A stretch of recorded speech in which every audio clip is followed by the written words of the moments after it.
Help me hit 1,000 subscribers, support the video with a like and share your thoughts in the comments. I read everyone, thank you.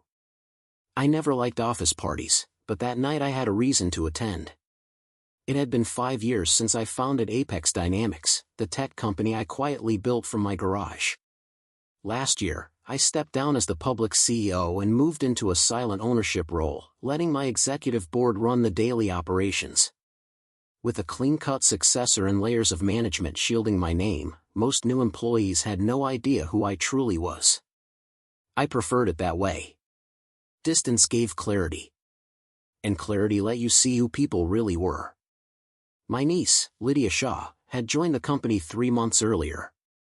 Bright, hardworking, and painfully humble, she never asked for special treatment even though she knew of my connection. She wanted to rise on merit. I respected that. But her department head, Colin Reese, didn't respect much of anything, except himself. I had heard whispers of arrogance, belittling comments, and a temper disguised as high-performance culture. Lydia never complained, but some stories reached me through other managers. So when the annual winter gala came around, I decided to attend quietly. No introduction. No spotlight. Just a dark navy suit and a glass of sparkling water. To everyone else, I looked like someone's +1 or a new consultant blending into the crowd. The ballroom shimmered with gold lights and soft jazz. Employees mingled with forced cheer, some genuinely happy, others masking exhaustion. I scanned the room until I spotted Lydia near the buffet table, holding a plate she hadn't touched, talking to a coworker with a stiff smile. Then I saw him, Colin. Tall, loud, and already half drunk, the type of man who believed charisma could replace character. He strutted like he owned the place, clapping shoulders, laughing too loudly, commanding attention he didn't earn. A moment later his eyes landed on me. "Hey," he barked, waving a dismissive hand. "You." "Yes, you." The guy standing there looking confused. "Are you with the catering team or what?" Several people turned. Lydia's eyes widened. I offered a mild smile. "Just attending the event." "Well, if you're attending, try not to stand around like a lost intern," he said loudly. "This is a professional gathering. We expect a certain standard." A few of his colleagues chuckled. Lydia stepped forward. "Colin, that's my uncle, please don't." He cut her off with a scoff. "Oh please, Lydia. We all know your family isn't exactly corporate. No offense. But next time, make sure your guests understand dress codes and etiquette. We're trying to maintain an image." The room fell into an uncomfortable hush. My suit was tailored, my shoes Italian, but arrogance rarely saw clearly.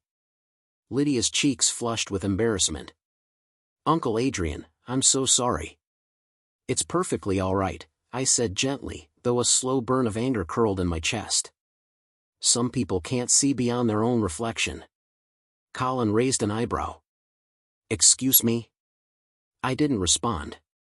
I didn't need to.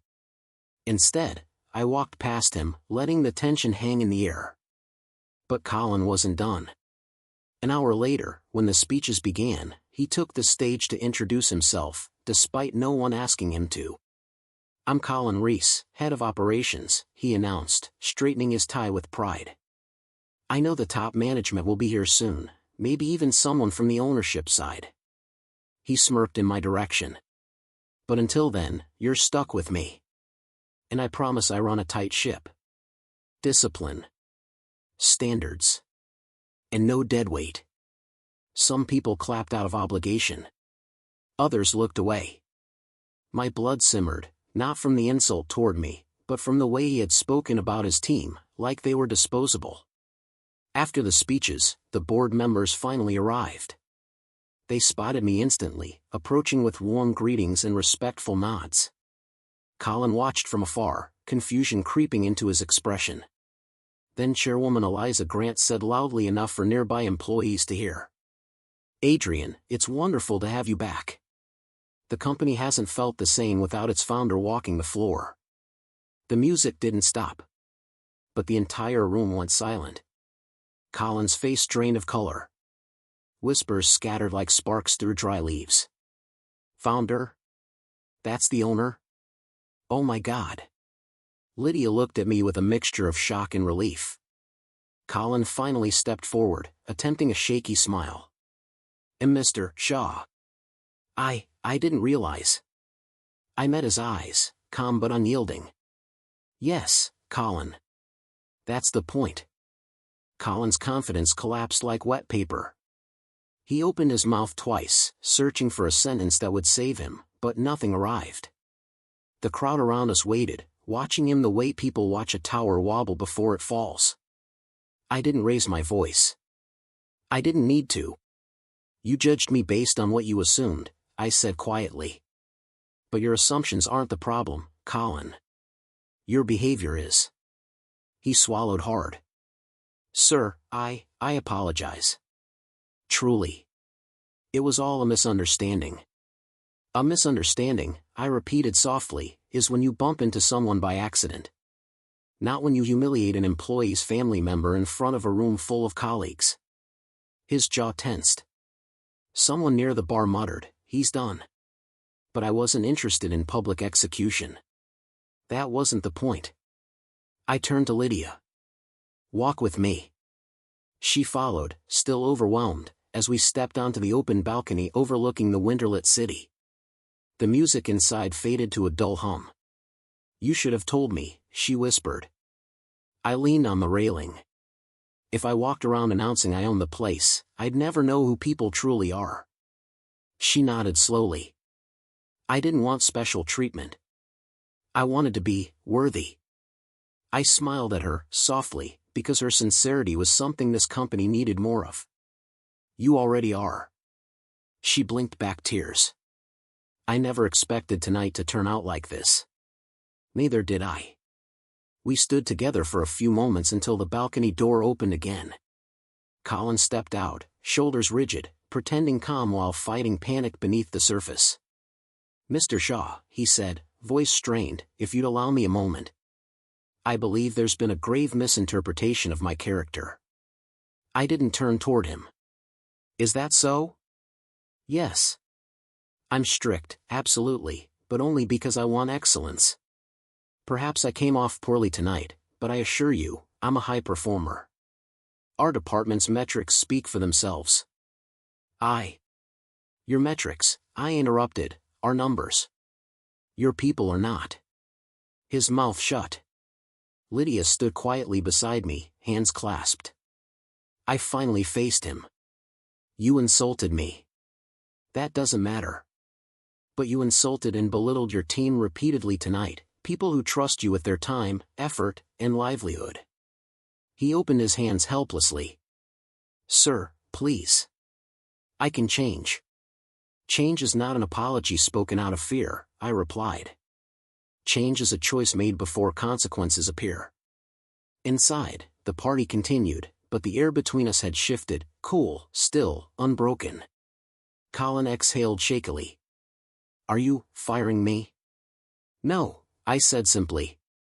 Relief washed over him, too quickly. But you won't continue as department head. He froze. Sir. I believe in second chances, I continued, but not in giving power to people who misuse it. Starting Monday, you'll be reassigned to a position without managerial responsibilities. If you grow and prove that growth, you may rise again. If not, consider this mercy your final one. Colin's shoulders slumped. There was shame in his eyes now, real shame, not performative. I understand, he whispered. I nodded once. Then we're done here. He left the balcony without another word. Lydia exhaled softly. You handled that, better than anyone I know. Leadership isn't loud, I said. It's consistent. We walked back into the ballroom together. Heads turned again, but this time with respect instead of curiosity. The board members approached, employees offered tentative smiles, and the atmosphere felt subtly changed, as if people realized cruelty wasn't the culture we rewarded. One junior analyst shyly approached Lydia. I just wanted to say your uncle seems wonderful. She glanced at me nervously. And thank you, sir, for sticking up for us. A lot of us were scared of Colin. That was all the confirmation I needed. As the night wound down, people began to leave. I shook hands, exchanged kind words, and let the room settle with a new, quieter energy. Finally, when only soft music and scattered staff remained, I stepped outside into the cold night air. Lydia joined me. "What happens now?" she asked. I looked up at the city skyline, the lights shimmering like possibilities. "Now," I said, "we build the company we always imagined. A place where people don't have to pretend to be smaller than they are." She smiled, proud, hopeful, a little emotional. "I'm glad you came tonight." "So am I said softly. Sometimes you have to be underestimated to remember what truly matters. And as we walked toward the parking lot, I felt no triumph, no vengeance, only clarity. Respect isn't earned through titles. Power isn't proven by volume. And leadership isn't measured by how loudly you stand above others, but how gently you lift others up. I went to that office party just to observe. I left knowing exactly what needed to change. Sometimes people judge you without knowing who you are. And sometimes, when the truth finally unfolds, they realize too late that humility would have served them far better than pride.